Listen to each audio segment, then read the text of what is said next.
오늘 요한복음 6장 1절에서 13절의 말씀을 본문 삼아 기적은 이루어지고 있나? 라는 제목으로 함께 은혜를 받기를 원합니다. 지금 우리는 최고의 과학 문명이 발달된 시대를 살아가고 있습니다.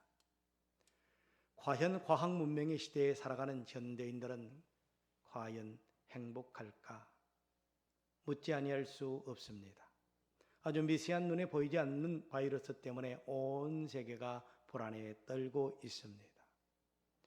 이런 불안과 근심을 현대 과학으로는 지금 당장 해결할 수 없을 것이라는 뉴스가 나올 때마다 사람들은 더 불안에 떨고 있습니다. 이럴 때 초자연적인 기적의 역사가 일어난다면 더 바랄 것이 없겠지요. 그렇다면 과연 기적이란 일어날까? 기적이란 자연의 법칙이나 과학적 논리로 설명할 수 없는 초자연적인 현상을 말하지만 세상을 창조하신 하나님의 관점에서 보면 그분의 일상입니다. 하나님이 행사하시는 초자연적인 현상을 사람들은 잘 이해하지 못합니다.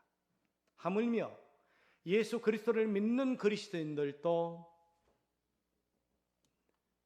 하나님의 초자연적인 기적을 믿지 못하고 의심하는 사람들이 있다는 것입니다. 그러나 성경에는 수많은 기적의 사건들이 기록되어 있습니다. 예수님께서 동정녀 마리아에게 탄생하신 것도 기적이요, 예수님이 이 세상에 오셔서 죽은 자를 살리시고 병자를 고치시고 귀신을 쫓아내시고 물 위를 걸으시고 파도를 잠잠케 하시고 눈먼 자를 보게 하시고 귀머거리를 듣게 하시고 가나안 혼인잔치에서 물로 포도주를 만드시는 일 등 수많은 기적을 행하셨습니다. 그러나 중요한 것은 우리도 지금 이 순간 이런 기적이 일어날 수 있을까 하는 의심입니다. 그러나 우리가 믿는 성경은 말합니다. 지금 이 순간 기적이 일어난다고. 오늘의 본문은 예수 그리스도를 따르는 제자와 무리들이 AD 30년경 갈릴리 동북쪽 세베대에서 목격한 기적이지만 현재를 살아가는 그리스도인들에게는 주는 교훈이 아주 큽니다.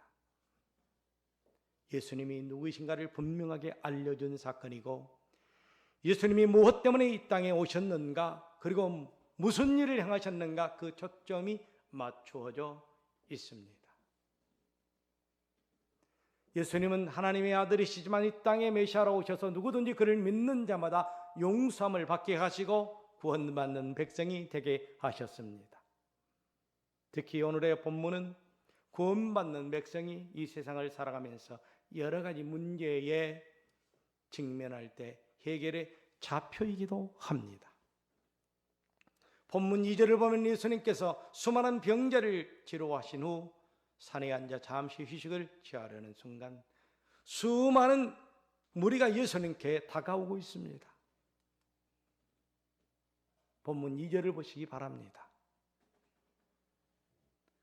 큰 무리가 따르니 이는 병자들에게 행하시는 표적을 보았음이로라.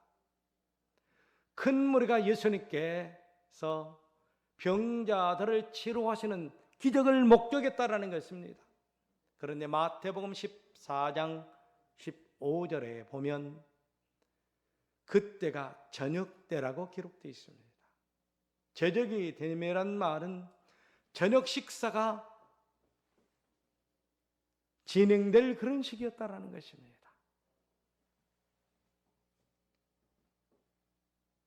문제는 식사 시간이 되었지만 이 많은 사람들에게 음식을 제공할 음식이 없었다는 것입니다. 그런데 본문을 보면 이 많은 사람들에게 저녁을 먹게 하고 음식이 남는 그런 기적이 일어났습니다. 참으로 놀라운 기적이 아닐 수 없습니다. 이렇게 해서 이런 기적이 어떻게 해서 이런 기적이 일어났는가를 본문을 살펴보면서 이 자리에 있는 성도분들과 방송을 보고 예배드리는 모든 분들도 이런 기적을 체험하시기를 바랍니다.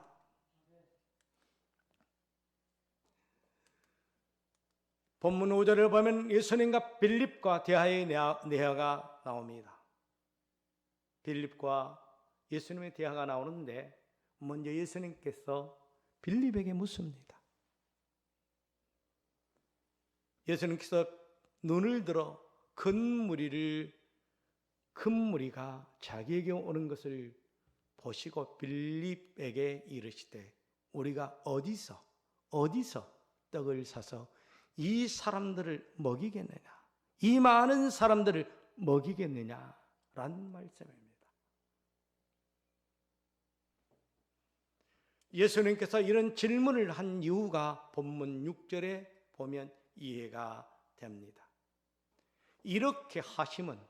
이렇게 말씀하시면 친히 어떻게 하실지를 아시고 빌립을 시험하고자 하심이라. 그런데 본문 7절에서 빌립은 부정적인 대답을 합니다. 빌립이 대답하되 각 사람으로 조금씩 받게 할지라도 200데나리온의 떡이 부족합니다.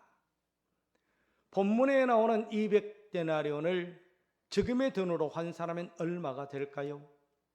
간단히 계산해 보도록 하겠습니다.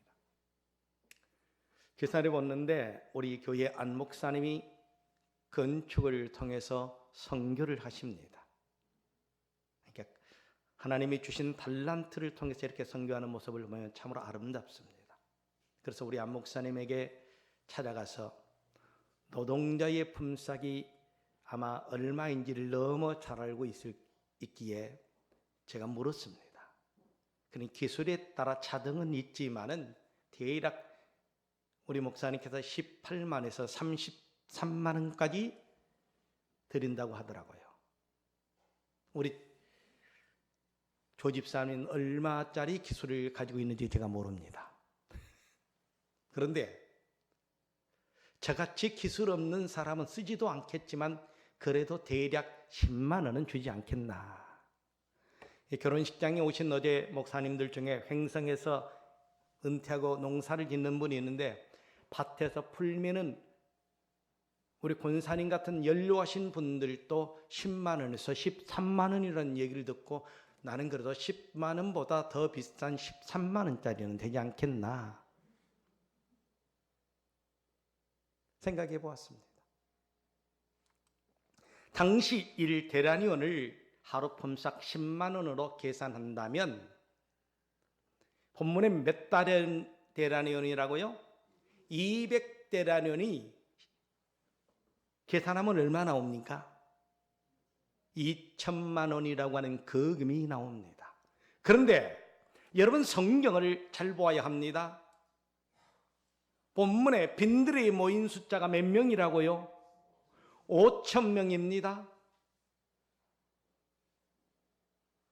본문에 나온 숫자가 5,000명인데 당시에 전쟁터에 나갈 수 있는 사람의 나이가 20세였습니다. 그러나 그 사람들만 기수한 거예요. 그러나 실상은 전쟁터에 나갈 수 없는 유부녀들과 어린아이까지 합하면 한 10,000명 정도는 좋게 되지 아니할까 그렇게 생각되어집니다. 그러면 10,000명이 먹을 수 있는 돈은 얼마예요? 한 단계 넘어가니까 다 조용하시네. 5,000명이 먹을 수 있는 데나리온이 200데나리온, 10,000명이 먹을 수 있는 400입니다. 그러면 400이면 얼마가 필요합니까? 한국 돈으로 4천만 원이 필요합니다. 당시에는 400데나리온이라고 하면 어마어마한 돈이고 지금도 큰 돈입니다. 그런데 갑자기 400데나리온을 어디서 마련할 것이며 또 마련한다고 한들 이걸 가지고 어디에서 음식을 살 수 있냐는 것이 문제입니다. 거의 불가능합니다. 그런데 본문은 그 많은 사람들이 먹고 몇 강주리가 12강주리가 남았다고 얘기합니다. 우리는 여기 본문의 말씀을 통해서 수많은 설교를 들었기 때문에 내용을 너무나 잘 알고 있습니다. 그렇다면 이러한 기적이 어느 순간에 일어났는가가 중요합니다. 본문 속에 기록된 예수님과 빌립의 대화를 조금 방금 소개해 드렸습니다. 우리가 어디서 떡을 사서 이 많은 사람들에게 줄 수 있느냐?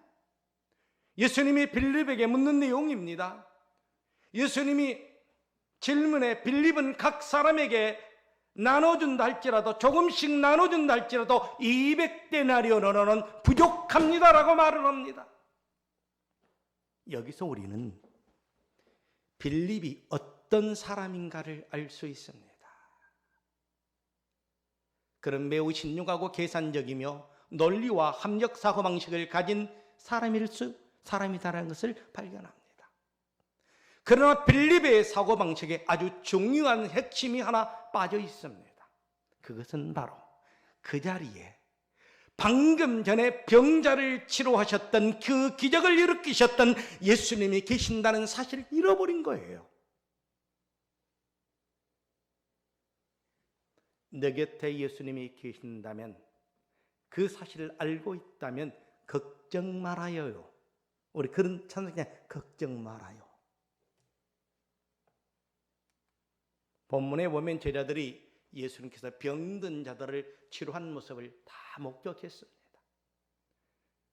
이렇게 기적의 사건들을 체험하고도 문제 앞에 문제만 보지 기적의 주인공 예수님을 보지 못하고 있다는 사실입니다. 우리도 그렇습니다.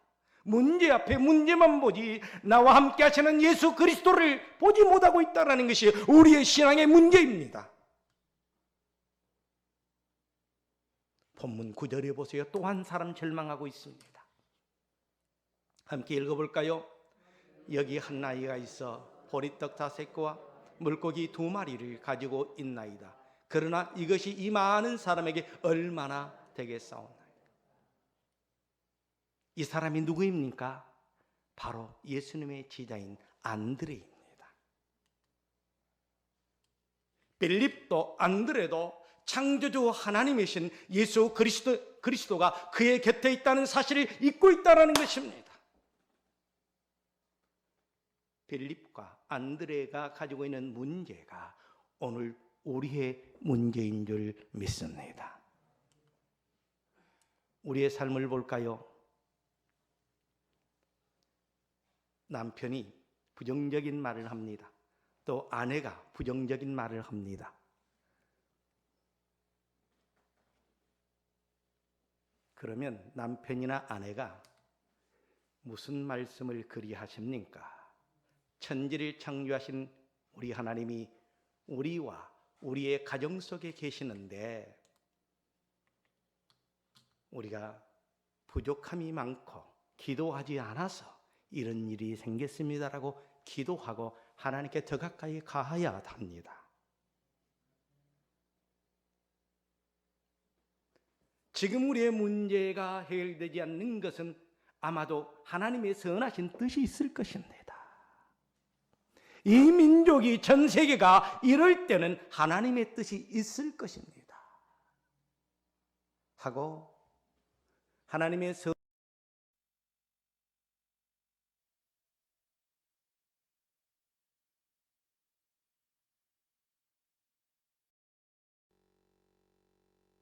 툭 던지는 그 한마디에 상처가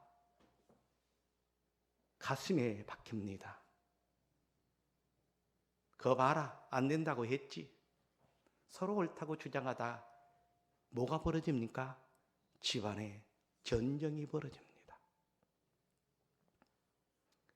이런 우리 주변에도 이런 부정적인 사람이 있다라는 것입니다.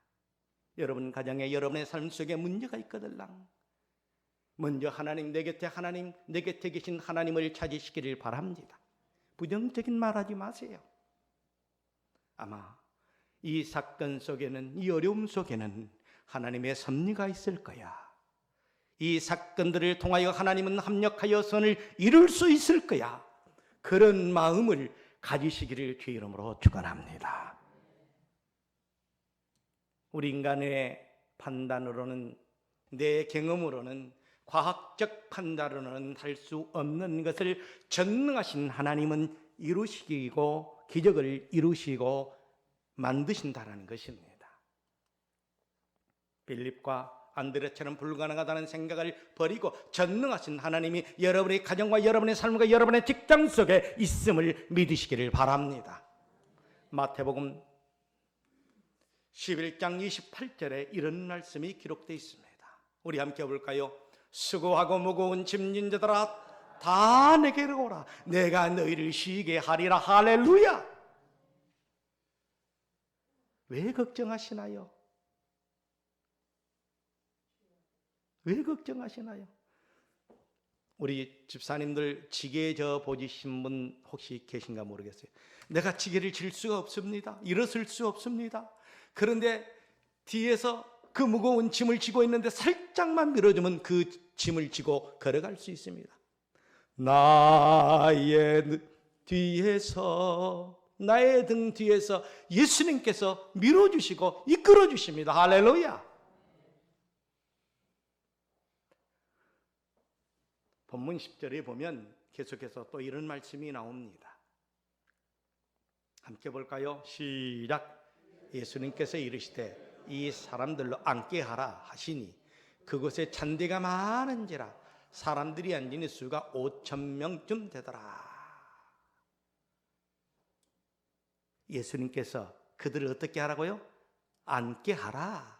질서정연하게 앉게 하라.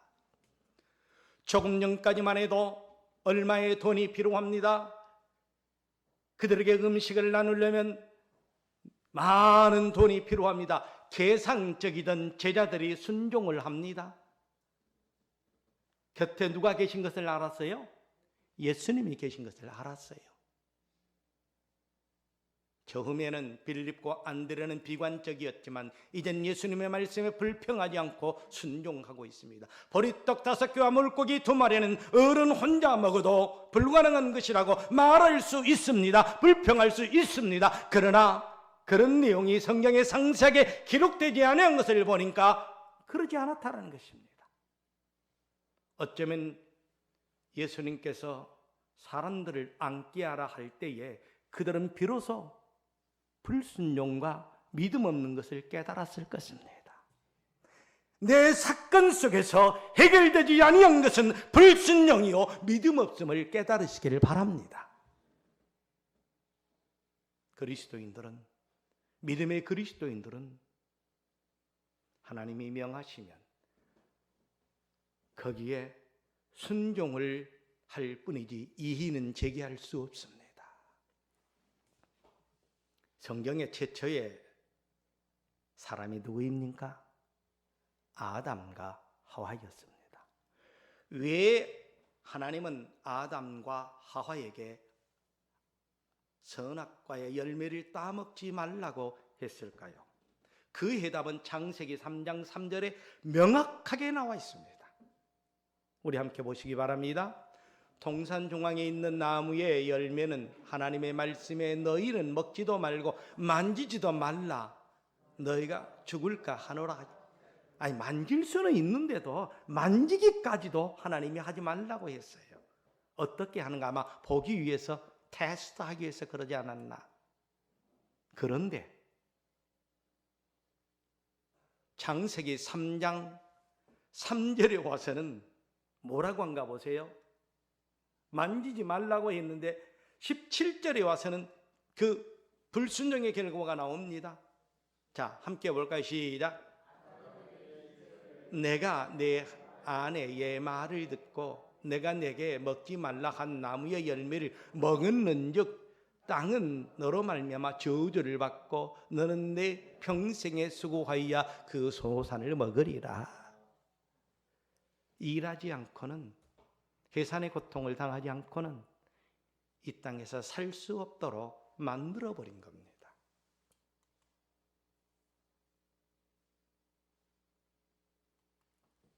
지금 우리가 먹고 살기 위해서 땀 흘리고 노력한 것도 모두가 다 불순종의 결과입니다.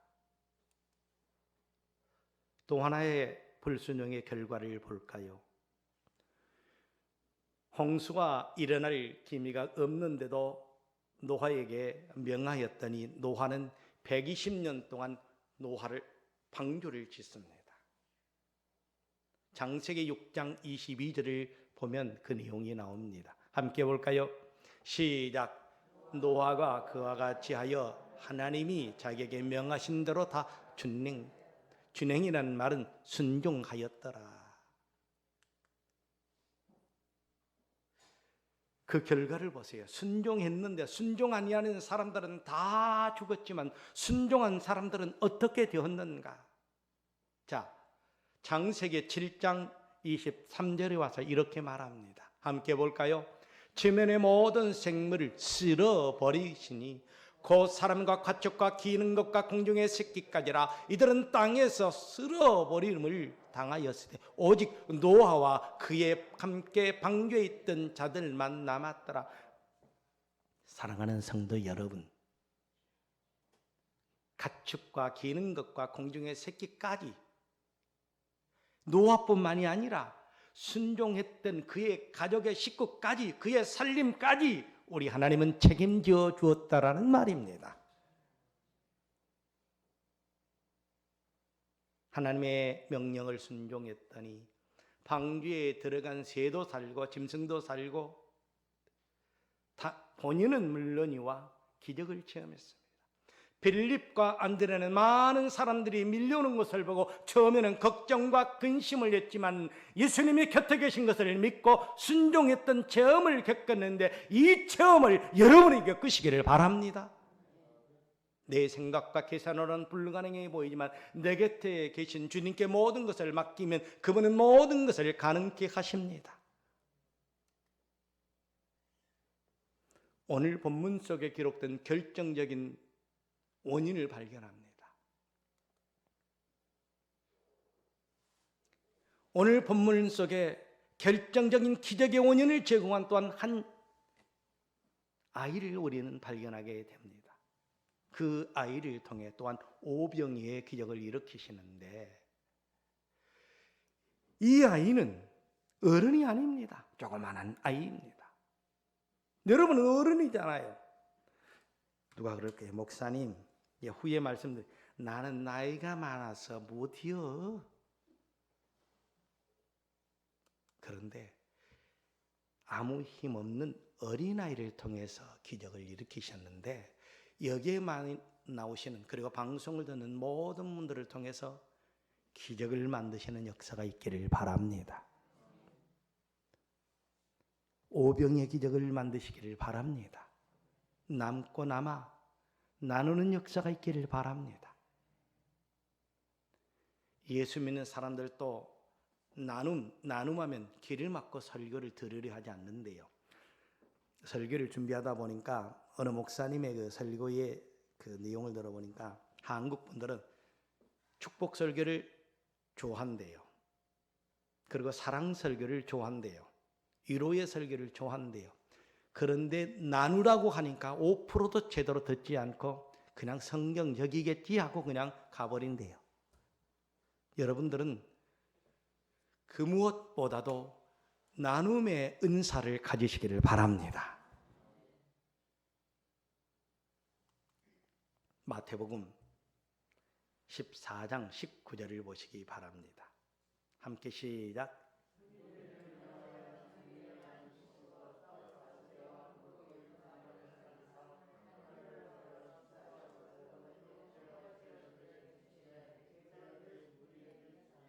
이 어린아이의 보잘것없는 떡을 가지고 어떻게 합니까? 축사를 합니다. 보잘것없는. 제자들에게 나눠주라고 말합니다. 아마 이 어린아이는 보리떡을 우리 어렸을 때도 보리떡 먹는 사람 있고 밀가리떡 드신 분이 있어요. 우리 조집사님 보리떡은 누가 먹어요? 그것도 모른가 봐. 보리떡은 가난한 사람이 먹고 밀가루떡은 그래도 조금 나은 사람이 먹어요. 그러니까 이 어린아이가 보리떡을 먹은 것을 보니까 가난한 집안의 어린아이인 것 같아요. 이 저녁 식사 한 끼를 드려버리면 저녁은 굶게 되어 있습니다. 그런데 어른들은 드리지 않고 이 어린아이가 드릴 때 어른은 생각이 많거든요. 아이고, 이 버릿독 5개 물고기 드린다고, 내가 가진 거 드린다고 이 많은 사람 입에 풀칠이나 할 수 있을까? 그 생각을 합니다. 그래 드리지 않았는데 이 어린아이는 조건 없이 드렸습니다. 전부를 드렸기에 얼마나 아름다운지, 이 사건이 얼마나 아름다운지 사복음서에 다 기록되어 있습니다. 사복음서에 다 기록된 말씀이 그리 많지 않습니다. 사복음서는 뭘 말합니까? 마태복음, 마가복음, 누가복음, 요한복음을 얘기합니다.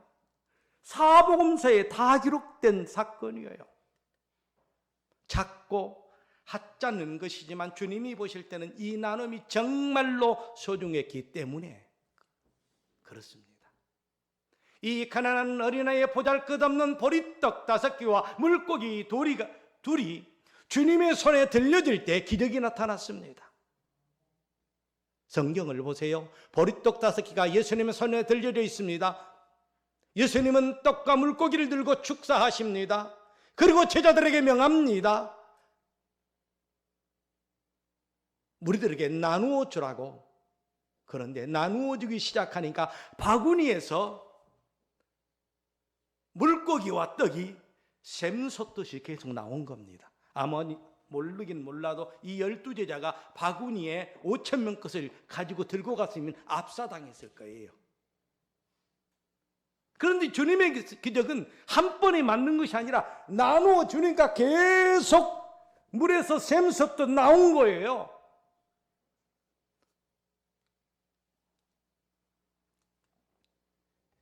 어떻게 이런 기적이 일어날 수 있었습니까?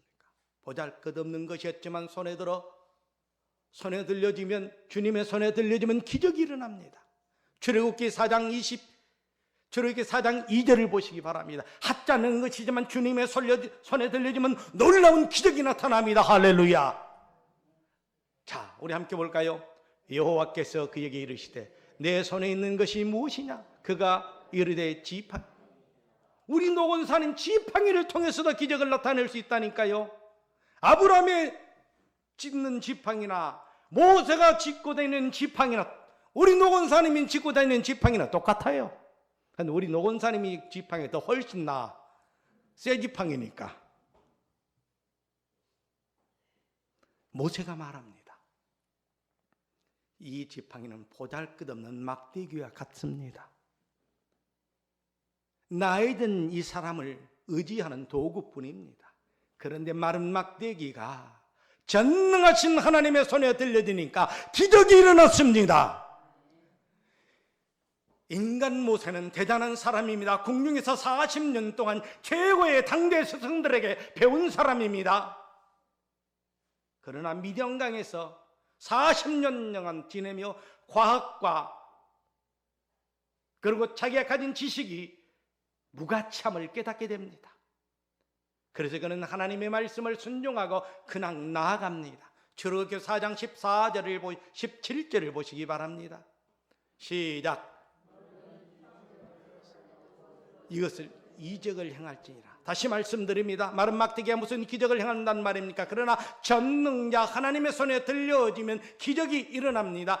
비록 내가 쓸모없는 나이지만 여러분 모두가 하나님의 손에 들려지면 여러분이 기적을 창조하는 그런 위대한 인물이 될 줄 믿습니다. 모세가 지팡이로 하늘을 향하여 쳤을 때 뇌성과 우박이 쏟아져 내렸습니다. 이스라엘 백성들을 데리고 탈출을 합니다. 광야를 지나 한참 갔더니 앞에는 넘칠거리는 홍해가 가로막고 있습니다. 뒤에서는 애국 군대가 쫓아옵니다. 진퇴양난에 빠져 있습니다. 앞으로 갈 수 없습니다. 뒤로도 갈 수 없습니다. 그 자리에 죽게 되었습니다. 그런데 그에게는 뭐가 있었습니까? 손에 든 지팡이가 있었습니다.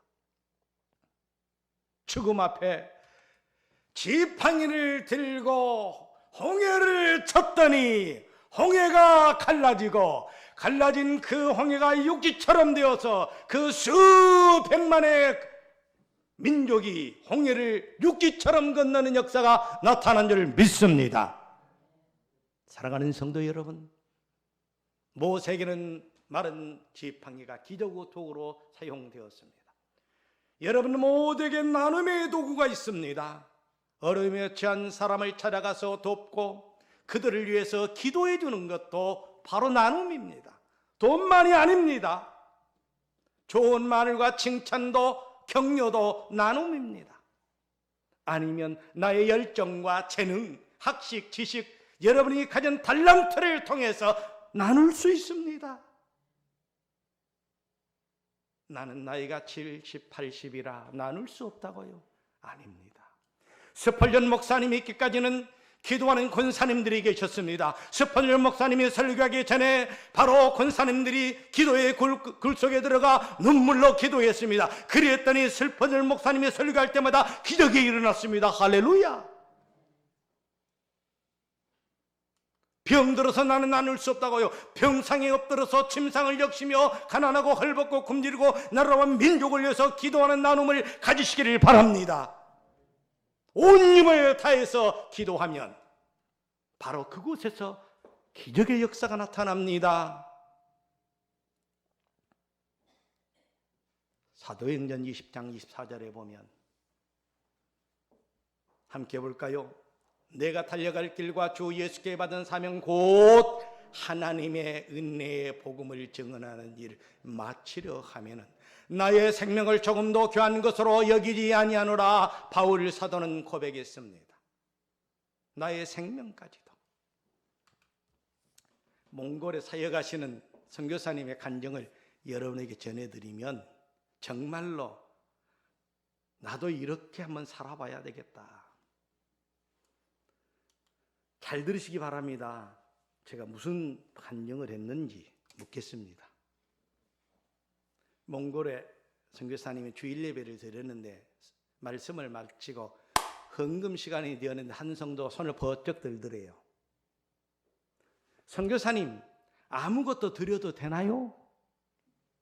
그래서 선교사님이 하나님은 마음을 받고 몸을 받고 정성을 받고 시간을 받습니다. 믿음으로 드리면 하나님은 기뻐하십니다. 그러더래요. 선교사님. 그랬더니 그 다음 주에 그 성도가 뭘 한 자루를 가져왔더래요. 끙끙 매고 가져왔는데 이 선교사님이 풀어보니까 다름 아닌 소똥이 아니겠어요? 소똥. 몽골에는 소똥이 굉장히 귀하답니다. 여러분 텔레비에 보셨죠? 소똥의 벽에 바르면 난방 효과가 나온대요. 그렇게 아주 탁월하대요. 그리고 소똥은 말려서 땔감으로 아주 유용하게 사용한답니다.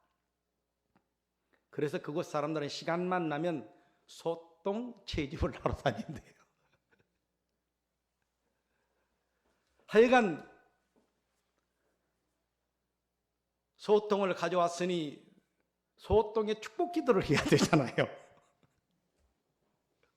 선교사님이 소똥을 앞에 놓고 다 함께 기도합시다 하고 기도를 시작했습니다. 하나님, 이 성도가 가져올 것이 없어서 소 배설물 소똥을 가져왔사오니 하나님 소똥 축복해 주세요.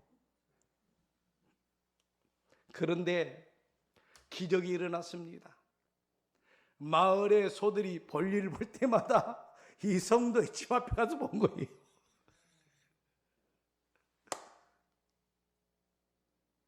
아니 얼마나 가난했겠어요. 한적한 곳에 있는데 소가 볼일을 볼 때마다 아침마다 이 성도의 집 앞에 가서 볼일을 본 거예요.